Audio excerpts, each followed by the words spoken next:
SNK. Eh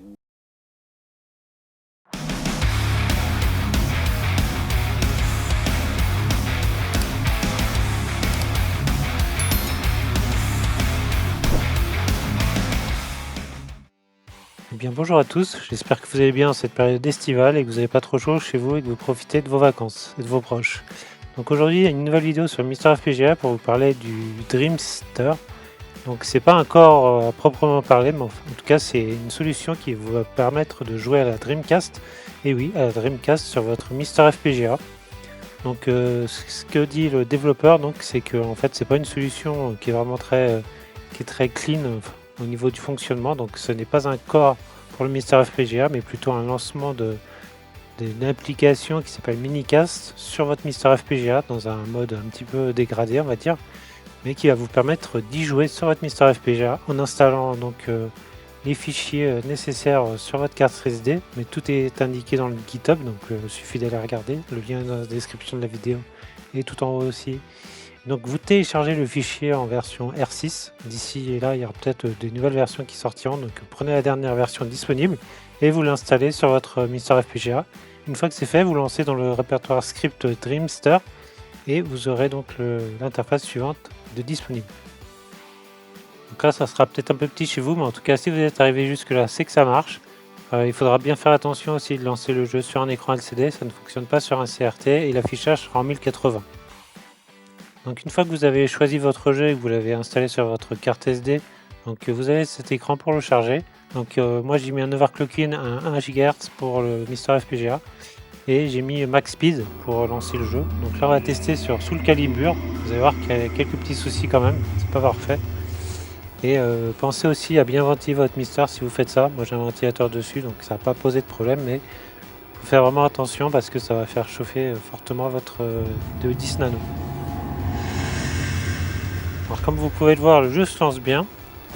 Par contre, j'entends pas la musique. Je pense qu'il y avait une musique à ce moment-là dans le jeu, mais là j'entends rien. Donc, je trouve ça un peu étrange, mais après ça fait longtemps que j'y ai pas joué.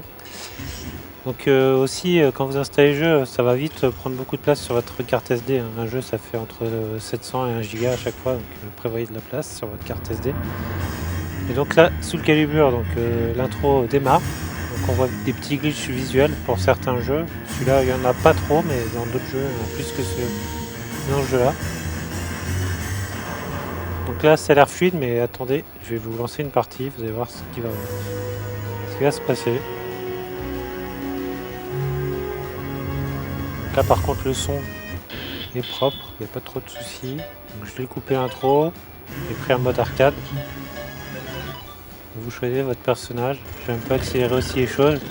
Et là par contre, in-game, c'est hyper lent. En tout cas pour ce jeu, c'est hyper lent. Et donc vous allez voir que c'est quasiment injouable pour Soul Calibur malheureusement. Tout le jeu est comme ça, hein, donc c'est pas fluide du tout. Vous pouvez jouer, mais à 5 FPS, ça n'a pas de sens. Donc voilà le résultat en tout cas sur Soul Calibur. Les autres jeux qui vont suivre, ça sera nettement mieux, vous allez voir, ne vous inquiétez pas. Alors au total j'ai testé 3 jeux, hein. Donc le suivant c'est Crazy Taxi, qui est aussi un jeu relativement connu sur la Dreamcast. Donc là ça marche déjà beaucoup mieux, c'est beaucoup plus fluide, ça doit être moins gourmand niveau CPU, donc on le ressent tout de suite. Donc là il y a aussi des petits glitches visuels mais rien de très gênant pour jouer. Et par contre une fois que vous êtes dans le jeu là, bah, ça va plutôt bien. Alors, avec la musique Offspring dans les oreilles. Donc là vous voyez visuellement il n'y a pas de souci, le jeu est relativement fluide. Mais bon après c'est Crazy Taxi, hein, vous connaissez, hein. Vous prenez quelqu'un, vous l'emmenez d'un point A à un point B et puis c'est tout, et puis vous ne faites que ça. Donc voilà pour ce jeu. Et le dernier jeu c'est Power Stone, qui est aussi un jeu quand même très connu sur Dreamcast. Donc là on va voir que ça marche aussi plutôt bien. J'ai zappé l'intro, hein, pas besoin de regarder toute l'intro, c'est juste voir comment ça fonctionne quand on lance une partie. Donc là j'ai pris arcade. Pareil à l'écran, j'ai pas vu de glitch particulier. Et il est assez fluide, voire totalement fluide.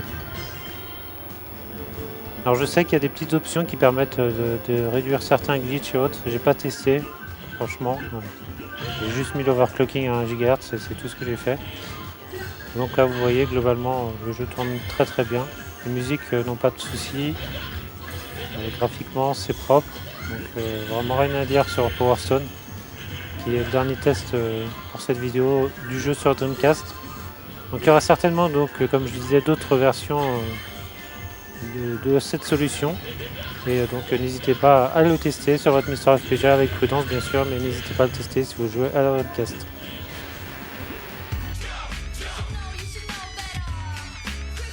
Merci à tous d'avoir regardé ou pas la vidéo jusqu'à la fin, on se retrouve très vite sur la chaîne pour de nouvelles sur l'actualité du Mister FPGA, mais pas que. Allez, à bientôt et bon jeu, ciao.